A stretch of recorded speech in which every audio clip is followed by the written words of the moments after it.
Hello everyone, আসসালামু আলাইকুম রহমতুল্লাহ ওবারাকাতু। সবাই কেমন আছেন? আশা করি সবাই ভালো আছেন। আমিও ভালো আছি আলহামদুলিল্লাহ। আপনারা দেখতেছেন বি কেয়ারফুল ইউটিউব চ্যানেল এবং বি কেয়ারফুল ফেসবুক পেজ। আপনাদের সাথে আছি আমি কামরুল হাসান চৌধুরী। তো বন্ধুরা, অবশেষে উদ্ধার হলো জুনিয়র সাকিবের টুনটুনি। বিষয়টা কিরকম নেবেন আমি জানি না ভাই। আমি সবসময় বলে থাকি যে আমাদের সমাজটা কিন্তু, যতই আমরা সুস্থ থাকি না কেন, আমাদের সমাজটা অসুস্থ আছে ভাই। আমাদের সমাজটা ধ্বংসের দিকে যাচ্ছে। এই জুনিয়র সাকিব একটা যুবক ছেলে, তার অল্প বয়সে, সে একটা অল্প বয়সী যুবক ছেলে, সে কেন একটা দুইবারের বিবাহিত মহিলাকে বিয়ে করবে? যার যার একটা উম, আগের আগের মেয়ে আছে, যার একটা আগের বিয়ের একটা মেয়ে আছে, সেই মহিলাকে কেন বিয়ে করবে? সে সেই মহিলাটাকে বিয়ে করেছে, যে কোনোভাবে হোক সে ওই মহিলাটাকে বিয়ে করেছে। হয়তো কোনো টাকার লোভে পড়ে বা যে কোনোভাবে ওই মহিলাটাকে সে বিয়ে করেছে, জুনিয়র সাকিব। এখন তারা কিন্তু প্রায় দুই তিন বছর ধরেই কিন্তু খুব বেশি অনলাইনে একটা প্রভাব ফেলতেছে তাদের, খুব বেশি একটা চলতেছে তাদের অনলাইনের মধ্যে। এইটা ওইটা নিয়ে সবসময় তারা অনলাইনে আসতেছে, এই ঝামেলা ওই ঝামেলা, তাদের ঝামেলা। সাকিব পালিয়ে যাচ্ছে শেখাকে ছেড়ে, শেখা তাকে আবার ধরিয়ে নিয়ে আসছে। তার একটা প্রভাব আছে, ভালো একটা প্রভাব আছে, এটা দেখাইতে চাইতেছে, বা একটা পয়সা আছে। এগুলো অনলাইনে বারবার, একবার সাকিব শেখাকে মারছে, সাকিবের মেয়ের সাথে, এই ছোট্ট মেয়েটার সাথে সাকিবের অবৈধ খারাপ আচরণ করা, এগুলা তুলে ধরতেছে শেখা। এইগুলো আর কি, নানান ধরনের কিছু নিয়ে তারা কিন্তু অনলাইনে সবসময় আপডেট নিয়ে নিয়ে আসতেছে। এখন রিসেন্টলি যে বিষয়টা হয়েছে, সাকিবের লিঙ্গ কেটে ফেলছে এই শেখা। তো এই বিষয়টা কি হয়েছে, সে নিজে কিন্তু সাকিবের লিঙ্গটা কেটে, সে কিন্তু সেখান থেকে সরে গিয়ে পুলিশকে নিজে ফোন করেছে, 999 ফোন করেছে, ফোন করে বলেছে যে আহ, সাকিবের লিঙ্গ সে কেটে ফেলছে। সে কেটে ফেলছে এটা বলে নাই, সে বলছে যে এরকম একটা ঘটনা অমুক জায়গায় ঘটেছে, এরকম বলেছে। তো পুলিশ বুঝতে পারতেছেন, পুলিশ অবশ্যই ভাবছে যে এই মহিলাটা হয়তো এই ঘটনার সাথে জড়িত আছে। সেজন্য পুলিশ তাকে কৌশলে, খুবই চতুরতার সাথে কিন্তু তাকে নিয়ে আসতে বলছে যে আমরা তো সেই জায়গাটা জানি না, চিনি না, আপনি আমাদেরকে ওই জায়গায় নিয়ে যান। এটা বলে কিন্তু পুলিশ তাকে নিয়ে আসছে। তো সেই পুলিশ তাকে নিয়ে ওইখানে গেছে, যাওয়ার পর যখন বিস্তারিত পুলিশ জানতে পারছে, তখন কিন্তু পুলিশ তাকে গ্রেফতার করছে। এখন সে আইনের আওতায় আছে। তো পুলিশ তাকে গ্রেফতার করার পর যখন পুলিশ জানতে চাইছে যে ওই কাটা লিঙ্গের বাকি অংশটা কোথায়, তখন সে বলছে যে আমি এটা দিব না, এটা দিলে সে অনেক মেয়ের জীবন ধ্বংস করে দিয়েছে, আরো অনেক মেয়ের জীবন ধ্বংস করে দিবে, এইটা বলছে ওই শেখা। তখন যে কোনোভাবে হোক পুলিশ তার কাছ থেকে ওইটা উদ্ধার করার চেষ্টা করছে। তারপরে সে সেটা দিয়েছে কোথা থেকে, তার কোমরে তার কাপড়ের মধ্যে পেঁচিয়ে রাখা ছিল, সেখান থেকে দিয়েছে। এখন সাকিবের চিকিৎসা চলতেছে। আমরা জানি না সেই চিকিৎসাটা বাংলাদেশে হবে কি না, সেটা জানি না, কারণ এইরকম চিকিৎসা আমাদের দেশে তেমন একটা ভালো হয় না। তো বাইরে কোথাও নিয়ে যেতে হবে তাকে। তো এখন দেশেই আছে, চিকিৎসা চলতেছে, জানি না কি হবে। তো এই অবস্থা, যেটা আমি জানতে পেরেছি অনলাইনের মাধ্যমে পাই। আমি বর্তমানে দেশেও না, তো আমি বিস্তারিত বিষয়টা কিন্তু আমি অনলাইনের মধ্য থেকে জেনেছি। আমি কিন্তু সরাসরি সেখানে প্রস্তুত ছিলাম না। তো সেজন্য আমি যতটুকু জানতে পেরেছি আমি সেটা আপনাদের জানানোর চেষ্টা করতেছি। আমার বিষয়টা হচ্ছে আপনাদের এই বিষয়টা জানানো না, এই বিষয়টা আমি যতটা জানি সেটা আমি আগে আপনাদের শেয়ার করতেছি, তারপর আমি বলতেছি যে আমি এই ভিডিওটাতে কেন আসলাম। এখন হচ্ছে, সে চিকিৎসাধীন আছে সাকিব। ডক্টর কোনোভাবে সেই লিঙ্গটার যে কাটা রোগটা সেটা মিলিয়ে কোনোভাবে একটা সার্জারি করে রেখে দিয়েছে, এরকম চিকিৎসা চলতেছে। আর শেখা আহ, পুলিশের হেফাজতে আছে।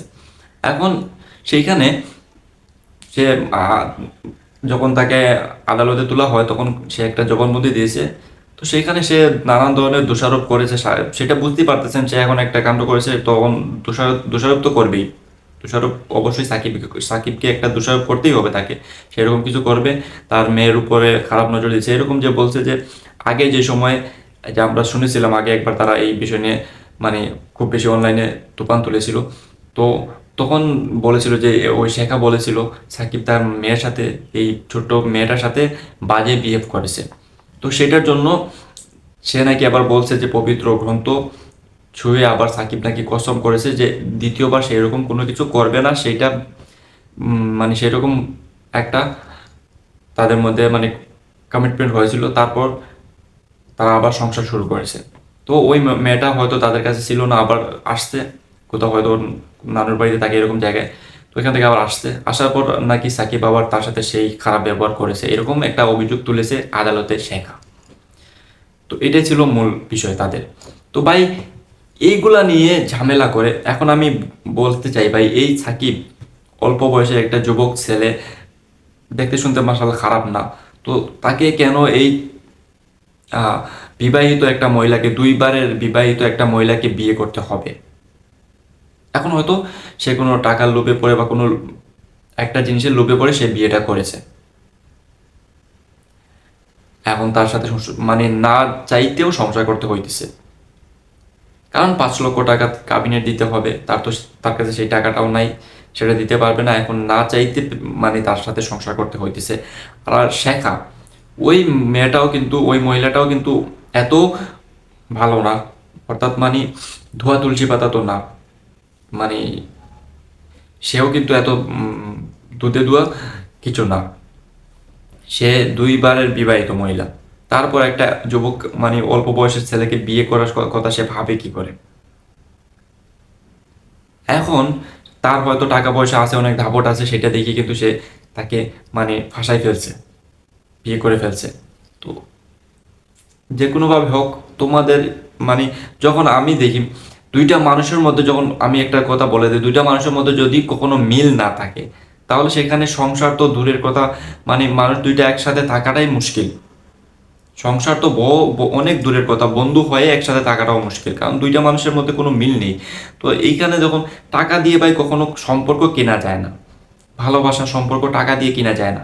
শেখা চাইছিল যে তার টাকা আর দাপটের জোরে সাকিবকে ধরে রাখতে, কিন্তু সাকিব সেখানে থাকতে চাইতেছে না। আর কিছু আছে মানুষের বাজে বিহেভ আছে, যেই মানুষের যেই মানে ব্যবহারটা, সেটা কখনো চেঞ্জ হয় না। মানুষ বলে না যে কয়লা ধুলেও ময়লা যায় না। তো সাকিব যেরকম আচরণ করে, মানে যেরকমের ছেলে, সেও কিন্তু ধোয়া তুলসী পাতা না। সে হয়তো কিছু একটা করেছে, না না করলে তো এরকম কিছু হওয়ার কথা না, অবশ্যই কিছু না কিছু করেছে। কারণ এইরকম পদক্ষেপ, একটা মহিলা যখন এরকম পদক্ষেপ নিয়েছে, তার মানে হয়েছে যে কিছু না কিছু আছে, কিছু না কিছু তো অবশ্যই আছে, সেজন্যই এরকম পদক্ষেপ নিতে হয়েছে ওই মেয়েটাকে। আর তারপর আরও একটা কথা হলো, সে এই মহিলাকে কেন বিয়ে করবে এই বয়সে? তার এই মহিলাকে বিয়ে করা কি দরকার? তো সেখান থেকেই বোঝা যায় যে সে সে এতটা, সেও কিন্তু ধোয়া তুলসী পাতা কিছু না, দুজনই সমান সমান। তো এরা কিন্তু আসলে এই জিনিসটা মানে আমাদের সমাজটাকে ধ্বংস করার দিকে নিয়ে নিয়ে যাচ্ছে। বর্তমানে একটা বিষয় চলছে, অল্প বয়সের ছেলেরা মানে বয়স্ক মহিলাদের বিয়ে করতেছে, বয়স্ক লোকেরা আবার অল্প বয়সে মেয়েদেরকে বিয়ে করতেছে, এইগুলা ট্রেন্ড চলতেছে বর্তমানে। মানে এগুলা খুবই মানে একটা বাজে জিনিস। এইখানে যাবার পর মানুষ অপরাধের দিকে আস্তে আস্তে লিপ্ত হয়। যখন একটা সংসার, একটা মানে জিনিস কিন্তু যখন বরাবর পারফেক্ট না হয়, তখন কিন্তু সেটা ধ্বংসের দিকে চলে যায়। সেখানে কিন্তু অপরাধমূলক কার্যকলাপ শুরু হয়ে যায়। যখন মানে কারো কোনো জিনিস সেটা তার পছন্দ মতো না হয়, তখন কিন্তু সেইখান থেকে সে অপরাধের দিকে চলে যায়। এখান থেকে কিন্তু অপরাধগুলো গঠিত হয়। এই যে একটা মানে, যদি এই সাকিব এই মেয়েটার পিছে, এই টাকার, এই মহিলাটার টাকার লোভে পড়তো না, তাহলে কিন্তু তার সাথে সম্পর্ক করতো না, এত কিছু হতো না, সে অপরাধের দিকে ধাবিত হতো না। ওই মহিলাটাও কিন্তু এত বড় অপরাধের দিকে ধাবিত হতো না। এখন যেটাই হোক, আমি আমি আমার মন থেকে আমি যেটা বলি যে এইরকম একটা কাজ করার জন্য মহিলাটার অবশ্যই শাস্তি হওয়া উচিত। কারণ এইটা হচ্ছে দৃষ্টান্ত বিষয়, এখান থেকে দেখে কিন্তু অনেকে শিখতেছে। এইরকম ঘটনাগুলো আরও বেশি ঘটতেছে বাংলাদেশে। এরকম পদক্ষেপ নেওয়ার কোনো প্রয়োজন নেই। আইন আছে দেশে, আইনের ব্যবস্থা, আইনের কাছ থেকে সহযোগিতা নেওয়া দরকার। এইরকম কিছু করে থাকলেও জুনিয়র সাকিব, আপনি আইনের সহযোগিতা নিতে পারেন। তার সাথে এমন আচরণ করা তো উচিত হয় না। একটা একটা লোকের জীবনটা আপনি ধ্বংস করে দিয়েছেন। তো এইরকম ঘটনাগুলো আর আর যাতে সংঘটিত না হয়, সেজন্য এই শেখার একটা দৃষ্টান্তমূলক শাস্তি হওয়া উচিত, আমি মনে করি। আর বাকিটা হলো ভাই, আমি বলতেছি প্রতিটা মানুষকে, আমি যেটা বলতে এসেছি, আমি যেই কারণে ভিডিওটা বানাইছি, এই চ্যানেলে আমি কিন্তু সতর্ক করার জন্য আমি চ্যানেলটা বানাইছি। তো সবাইকে সতর্ক করব ভাই, এইরকম কোনো একটা কাজ করার আগে 10 বার ভাববেন, 10 বার ভাববেন। আপনি একটা বিবাহিত মহিলার দিকে মানে অগ্রসর হতে 10 বার ভাববেন যে একটা বিবাহিত মহিলাকে আমি কেন বিয়ে করতে যাব। মানে সেই আপনি অপরাধমূলক কর্ম করার আগে 10 বার ভাববেন। একটা বিবাহিত মহিলার দিকে যদি আপনি অগ্রসর হন, একটা মানে ইয়াং ছেলেদের বলতেছি, একটা বিবাহিত মহিলা, হয়তো অনেক মহিলা আছে ডিভোর্সি, বিবাহিত, আপনি যদি ভাবেন যে আপনি তার সাথে সংসার করতে পারবেন, আপনি তাকে সুখে রাখতে পারবেন, সে আপনাকে সুখে রাখতে পারবে, আপনাদের দুজনের মনে মিল আছে, তখনই সামনে বাড়েন। না হলে এইসব বিষয়ে আপনারা সামনে বাড়বেন না। না হলে কিন্তু আপনার ভবিষ্যতে কিন্তু আপনার জীবনটা ধ্বংস হয়ে যেতে পারে, আপনিও একটা অপরাধমূলক কার্যক্রমে জড়িয়ে যেতে পারেন। হয়তো বা আপনি নিজেও মানে নিজের কোনো ক্ষতি হয়ে যেতে পারে, নিজের কোনো বড় ক্ষতি হয়ে যেতে পারে। একইভাবে মহিলাদেরকে বলতেছি, আপনি যেই বয়সে আছেন, আপনার যে বয়স, আপনি একটা আপনার একটা বিয়ে অলরেডি হয়ে গেছে, সেই রকম মহিলা যদি হয়ে থাকেন, আপনার কাছে প্রভাব থাকুক বা টাকা থাকুক সেটা বিষয় না, আপনি চাইবেন আপনি আপনার রেঞ্জের একটা ছেলেকে বিয়ে করতে, অর্থাৎ আরও একটা ডিভোর্সি ছেলে বা আরও একটা ছেলে আছে, অনেক ছেলেরা আছে বিবাহিত স্ত্রী মারা গেছে, এরকম আছে, তাদের দেখেন। আপনারা কেন একটা ইয়াং অবিবাহিত ছেলেকে বিয়ে করতে চাচ্ছেন? এখানে এই কাজটা করতে গিয়ে কিন্তু হয়তো আপনিও এরকম অপরাধমূলক কার্যক্রমে জড়িয়ে যেতে পারেন। হয়তো বা আপনার জীবনেও কিন্তু অনেক খারাপ কিছু হয়ে যেতে পারে, আপনিও হয়তো অনেক বড় মারাত্মক বিপদে পড়ে যেতে পারেন।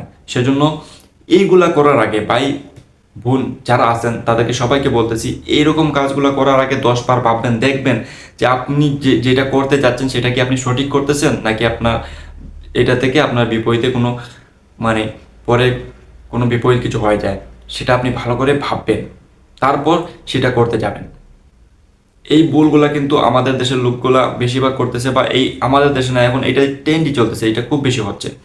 তো এখান থেকে মানে প্রথমে লুপ থেকে পাপ থেকে একটা ক্রাইম সংগঠিত হয়ে যায়। তো এই ক্রাইম আর পাপ থেকে বেঁচে থাকার জন্য কোনো একটা কাজ করার আগে আপনাদের বলবো 10 বার ভাবেন। তো সবাই ভালো থাকবেন, সুস্থ থাকবেন, আল্লাহ হাফিজ, দেখা হবে নেক্সট ভিডিওতে। আসসালামু আলাইকুম ওয়া রাহমাতুল্লাহি ওয়া বারাকাতুহু।